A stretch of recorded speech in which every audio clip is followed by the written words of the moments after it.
नमस्कार, मैं पूजा। फटाफट 30 खबरों में आपका स्वागत है। खबरों की ओर बढ़ने से पहले आपके शहर से हमारा बुलेटिन देख रहे हैं, हमें कमेंट करके जरूर बताएं, जिसके बाद आपका नाम हमारे बुलेटिन के अंत में दिखाया जाएगा। चलिए अब जानते हैं देश प्रदेश की प्रमुख खबरें। ज्वाइंट एंट्रेंस एग्जाम यानी कि जेईई मेन 2026 सेशन 2 की परीक्षा 2 से 8 अप्रैल तक होगी। छात्रों के एडमिट कार्ड jeimain.nta.nic.in से डाउनलोड किए जा सकते हैं।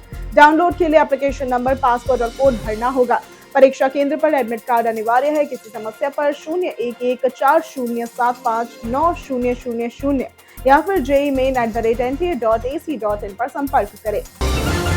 स्मार्टफोन, टीवी और अन्य इलेक्ट्रॉनिक्स की कीमतें जल्द बढ़ सकती है। इसकी वजह रैम और मेमोरी चिप्स जैसे कंपोनेंट्स की महंगी कीमत, एआई के बढ़ते उपयोग से सप्लाई की कमी, कमजोर रुपया और ग्लोबल सप्लाई चेन की समस्याएं। रिपोर्ट्स के अनुसार कीमतों में 6 से 10% तक बढ़ोतरी संभव है, जिससे आम उपभोक्ताओं पर असर पड़ेगा। पीएम नरेंद्र मोदी की प्रस्तावित न्यूजीलैंड यात्रा से भारत व न्यूजीलैंड एफटीए वार्ता तेज होने की उम्मीद है। पीयूष गोयल ने विश्व व्यापार संगठन बैठक में न्यूजीलैंड व कनाडा के साथ व्यापार, कृषि, खेल व तकनीकी सहयोग बढ़ाने पर चर्चा की। मई 2026 में गोयल का कनाडा दौरा भी द्विपक्षीय व्यापार संबंधों को मजबूती देगा। एलपीजी संकट और वैश्विक ऊर्जा आपूर्ति बाधित होने के बीच केंद्र सरकार ने केरोसिन नियमों में ढील दी है। अब चुनिंदा पेट्रोल पंपों पर 5000 लीटर तक केरोसिन स्टोर और वितरण की अनुमति होगी। 21 राज्यों में अस्थायी आपूर्ति दी जाएगी और सरकार ने दुरुपयोग रोकने, पर्याप्त ईंधन उपलब्धता बनाए रखने और अफवाहों से बचने की अपील की है। नागरिक उड्डयन महानिदेशालय यानी कि डीजीसीए के नए नियम के तहत 20 अप्रैल 2026 से एयरलाइंस को हर उड़ान में 60% सीटें मुफ्त चयन के लिए देनी होंगी। इससे यात्रियों को राहत मिलेगी और साथ ही एक ही पीएनआर वाले यात्रियों को साथ बैठाने की कोशिश होगी। एयरलाइंस ने राजस्व नुकसान का हवाला देकर किराया बढ़ाने की आशंका जताई है। अमेरिकी अर्थशास्त्री जेफरी सैक्स ने यूएई को युद्ध में शामिल होने पर चेतावनी दी कि दुबई और अबू धाबी जैसे शहर तबाह हो सकते हैं। उन्होंने अमेरिकी इजरायल गठबंधन को जोखिमपूर्ण बताया। ईरान ने भी क्षेत्रीय देशों को अमेरिकी ठिकानों के इस्तेमाल पर गंभीर परिणाम भुगतने की चेतावनी दी है। मिडिल ईस्ट में बढ़ते तनाव के बीच ईरान ने मिनाब के गर्ल्स स्कूल पर मिसाइल हमले के लिए अमेरिका के 2 नौसेना अधिकारियों को जिम्मेदार ठहराया। इस हमले में 175 लोगों, ज्यादातर बच्चों की मौत हो गई। अमेरिका ने जांच की बात कही, जबकि डोनाल्ड ट्रंप ने शुरुआत में ईरान पर ही आरोप लगाया था। पीएम नरेंद्र मोदी ने कहा कि सरकार पश्चिम एशिया युद्ध का भारत पर असर कम करने के लिए सक्रिय है और विदेशों में भारतीयों की सुरक्षा सर्वोच्च प्राथमिकता है।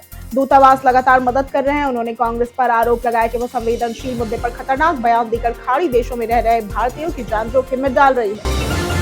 पश्चिम बंगाल विधानसभा चुनाव को लेकर सियासी माहौल गर्म है। ममता बनर्जी ने भाजपा पर आरोप लगाया कि इसके सत्ता में आने पर मांसाहार पर रोक लगेगी और दंगे भी बढ़ेंगे। हालांकि यह चुनावी बयान माना जा रहा है और राज्य में मछली मांस आम बात है। चुनाव 2 चरणों में 23 और 29 अप्रैल को होंगे, जबकि 4 मई को नतीजे आएंगे। भारतीय रिजर्व बैंक ने रुपए की गिरावट रोकने के लिए बैंकों की ओपन पोजीशन $10 करोड़ तक सीमित की है, जिसे 10 अप्रैल तक लागू करना है। बैंकों ने 3 महीने की मोहलत मांगी है। चेतावनी दी कि जल्दबाजी से नुकसान और अफरा तफरी हो सकती है, खासकर आर्बिट्राज सौदों पर असर पड़ेगा। गर्मियों के नए शेड्यूल में घरेलू उड़ानों लगभग 12% तक कम की गई हैं। एविएशन अधिकारियों ने इंडिगो के आक्रामक विस्तार अनुमानों को सावधानी से सीमित किया है। एयरलाइन को अतिरिक्त उड़ानों की अनुमति तभी मिलेगी जब पर्याप्त विमान और पायलट उपलब्ध होंगे। पिछले साल की ज्यादा उड़ानों से सबक लेते हुए इस बार चरणबद्ध और संतुलित विस्तार रणनीति अपनाई गई है। पश्चिमी विक्षोभ के सक्रिय होने से उत्तर भारत के कई राज्यों में मौसम अचानक बदलने वाला है। बिहार समेत कई राज्यों में आंधी, बारिश, बिजली और ओलावृष्टि की संभावना है।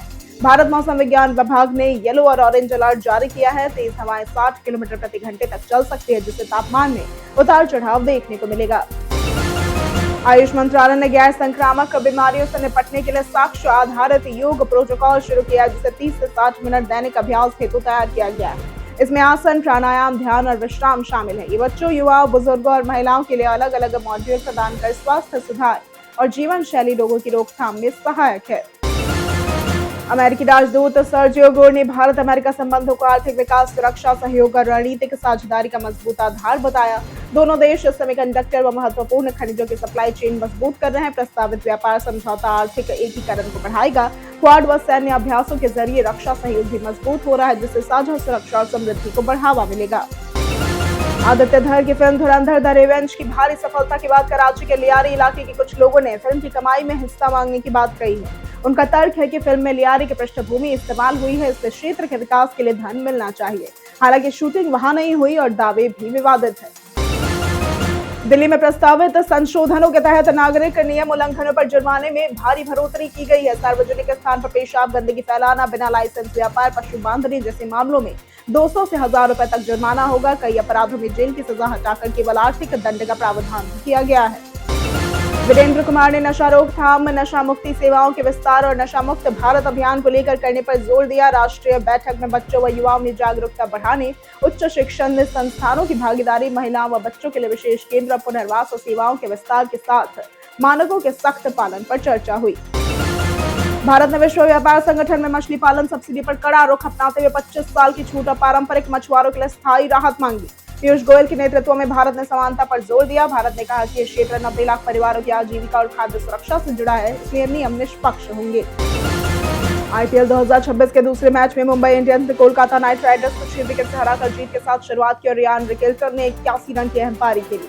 कप्तान हार्दिक पांड्या ने टीम की पहली जीत पर खुशी जताई और शार्दुल ठाकुर की बेहतरीन गेंदबाजी की सराहना की, जिससे टीम ने 220 रनों के लक्ष्य को आसानी से हासिल किया।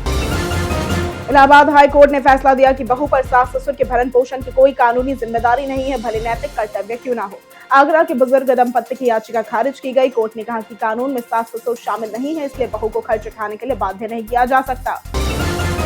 कांग्रेस ने पश्चिम बंगाल विधानसभा चुनाव 2026 के लिए 284 उम्मीदवार घोषित किया और सभी 294 सीटों पर अकेले चुनाव लड़ने का फैसला किया है। अधीर रंजन चौधरी सहित कई नेताओं को टिकट मिला। चुनाव 2 चरणों में 23 और 29 अप्रैल को होंगे, जो कि नतीजे 4 मई को आएंगे। दिल्ली पुलिस की स्पेशल सेल ने लश्कर तैयबा के आतंकी और मेट्रो पोस्टर केस के मास्टरमाइंड शब्बीर अहमद लोन को गिरफ्तार किया। शब्बीर, जो कि बांग्लादेश से भारत में आतंकी गतिविधियां चला रहा था, पहले भी 2007 में हथियारों के साथ पकड़ा गया था। वो कई राज्यों में फर्जी पहचान से नेटवर्क चला रहा था और कश्मीर में नए मॉड्यूल तैयार कर रहा था। एमके स्टालिन ने डीएमके का घोषणा पत्र जारी कर स्वास्थ्य बीमा 5 से 10 लाख, महिलाओं का मासिक अनुदान 2000 और छात्राओं का अनुदान 1500 करने का वादा किया। किसानों के लिए मुफ्त पंप सेट, 10 लाख घर, नाश्ता योजना, कक्षा 8 तक बढ़ाने और इल्ला थरासी कूपन जैसी योजनाएं शामिल की। यूआईडीआई के आधार ऐप में क्यूआर कोड स्कैनर फीचर से आधार की असलियत तुरंत जांची जा सकती है। ऐप खोलकर क्यूआर स्कैन करें, जिससे नाम, फोटो, जन्म तिथि जैसी जानकारी दिखती है। सही डेटा दिखे तो आधार असली है, गलत या स्कैन ना हो तो फर्जी होने की आशंका है। कोरोना के कारण चली जनगणना अप्रैल 2026 से शुरू होकर फरवरी 2027 तक चलेगी। लिव इन संबंधों को स्थायी मानने पर विवाहित माना जाएगा।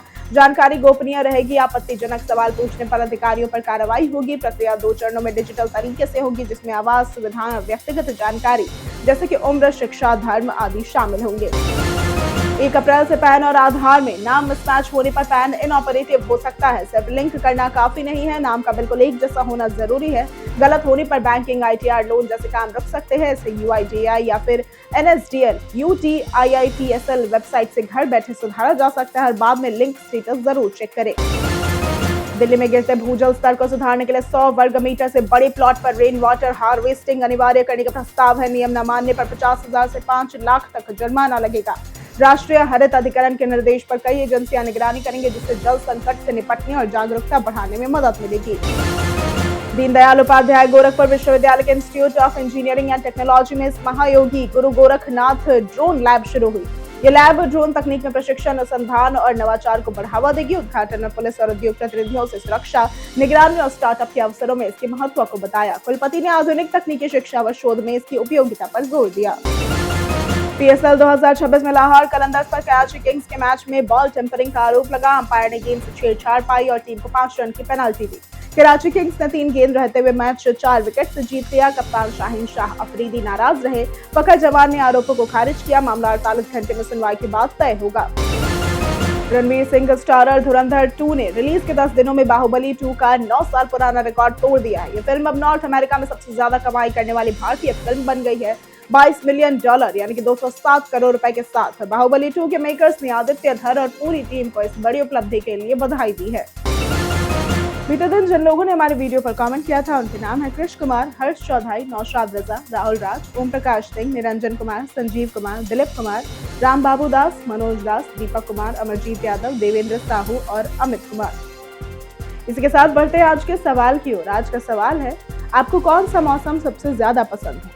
आप अपना जवाब हमें हमारे कमेंट सेक्शन में लेकर जरूर बताएं। आज के लिए सिर्फ इतना ही। हमारे साथ बने रहने के लिए धन्यवाद।